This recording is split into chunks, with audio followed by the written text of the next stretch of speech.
नमस्कार दोस्तों, मैं उपासना मिश्रा कुछ सोचे हुए बोले से आज का पॉडकास्ट लेके आई हूँ। भाई, लोकसभा के इलेक्शन हुए और आप सब ने वोट तो किया ही होगा और मोदी जी बहुत ही अच्छे से जीत कर आए और फिर से प्राइम मिनिस्टर बनने वाले हैं। और ये हम सब के लिए बहुत ही गर्व की बात है, क्योंकि उन्होंने जितनी मेहनत की है इस देश को आगे बढ़ाने में और इस देश में बदलाव लाने में, जो कुछ भी उनकी सरकार ने किया, ऐसे ऐसे काम किए हैं इन 10 सालों में जो कि आज तक किसी सरकार ने नहीं किया। और वो सब काम काबिले तारीफ है। मैं गिनवाने की जरूरत नहीं समझती, क्योंकि उन्होंने क्या किया ये हर एक बच्चे को पता है और सब जानते हैं। अब देखिए, इस बार की जो गलतियां हुई हैं, क्या हुआ ऐसा कि बीजेपी को पूर्ण बहुमत नहीं मिला कि वो अकेले अपने दम पे सरकार बना पाए। जीत तो हासिल की है और देखिए, विपक्ष ने उनको हराने के लिए सारे के सारे दुश्मन एकजुट हो गए और एकजुट होकर के उन्होंने मोदी जी को हराने के लिए, वहां से बीजेपी सरकार को ना लाने के लिए कितना कुछ किया। और देखिए, बड़ी बड़ी गाड़ियों में घूमने वाले,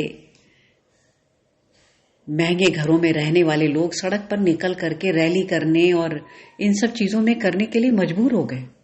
तो ये मोदी की ही ताकत है। मोदी जी ने जो भारत की छवि भारत के बाहर, भारत के भीतर सब जगह अच्छी बनाई है, जो सुधार हुए हैं वो सबको पता है। अब कहते हैं कि दुश्मन को कभी कमजोर नहीं समझना चाहिए, मैं भी यही कहूंगी। और शायद यही हमसे चूक हो गई, यही गलती हो गई। हमने सोचा कि दुश्मन कुछ नहीं कर पाएगा और हम सब एकदम रिलैक्स हो गए कि भाई जीत तो होने ही वाली है, 400 तो आएंगे। हम तो 400 से ज्यादा की उम्मीद लगा के बैठे थे। लेकिन कब 100 नंबर्स बीजेपी के पास से खिसक कर किसी और पार्टी की तरफ चले गए और ये लास्ट मिनट में सब कुछ हुआ है।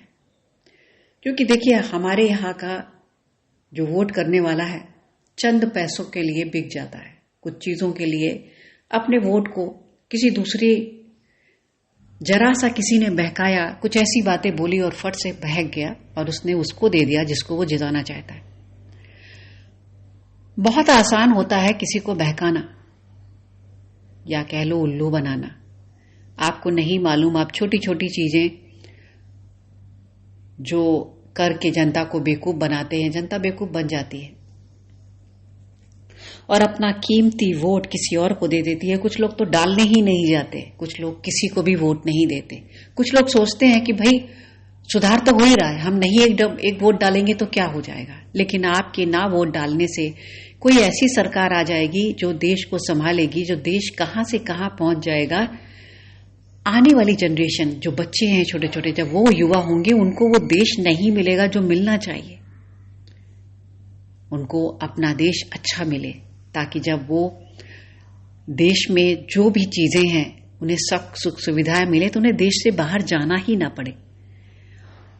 और ये सारे सुधार, देखिए, कहते हैं एक घर का मुखिया अच्छा हो तो घर बहुत अच्छे से चलता है। उसी तरीके से देश अभी जो है अच्छे बागडोर संभालने वाला अगर अच्छा है तो देश तरक्की करता है।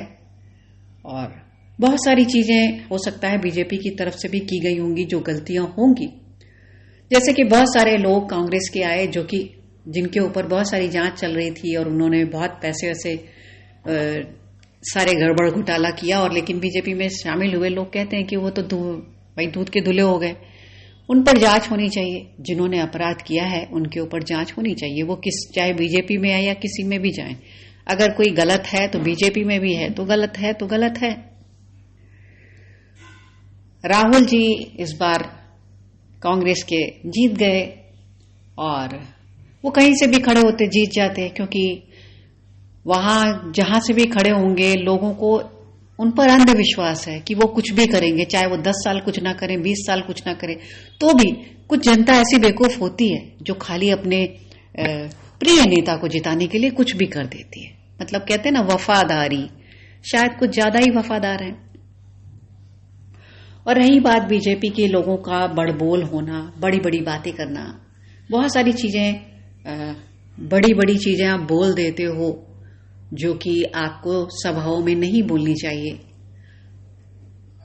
हालांकि ये बातें तो होती हैं कि जब रैलीज होती हैं, पक्ष विपक्ष लोग एक दूसरे पर छीटाकशी करते हैं, एक दूसरे पर आरोप लगाते हैं, उन्होंने ये नहीं किया, इन्होंने ये नहीं किया, हमने ये किया।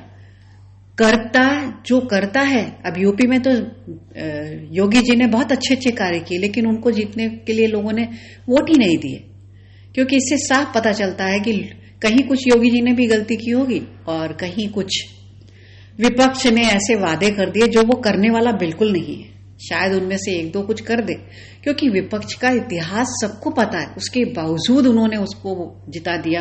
तो सोच लीजिए वो लोग कितने, क्या कहा जाए, शब्द नहीं मिलते मेरे लिए, मैं तो कहना नहीं चाहती। तो ये बहुत सारी चीजें हैं। बीजेपी गवर्नमेंट अगर 2029 में फिर से अपनी सत्ता को पूर्ण बहुमत के साथ जिताना चाहती है, तो मेरे ख्याल से उसे ध्यान रखना होगा कि हम अपनी सरकार बना रहे हैं तो हम अपने बीजेपी में किसको रखें, किसको ना रखें, कौन किसकी छवि कैसी है, कौन अच्छा काम करता है।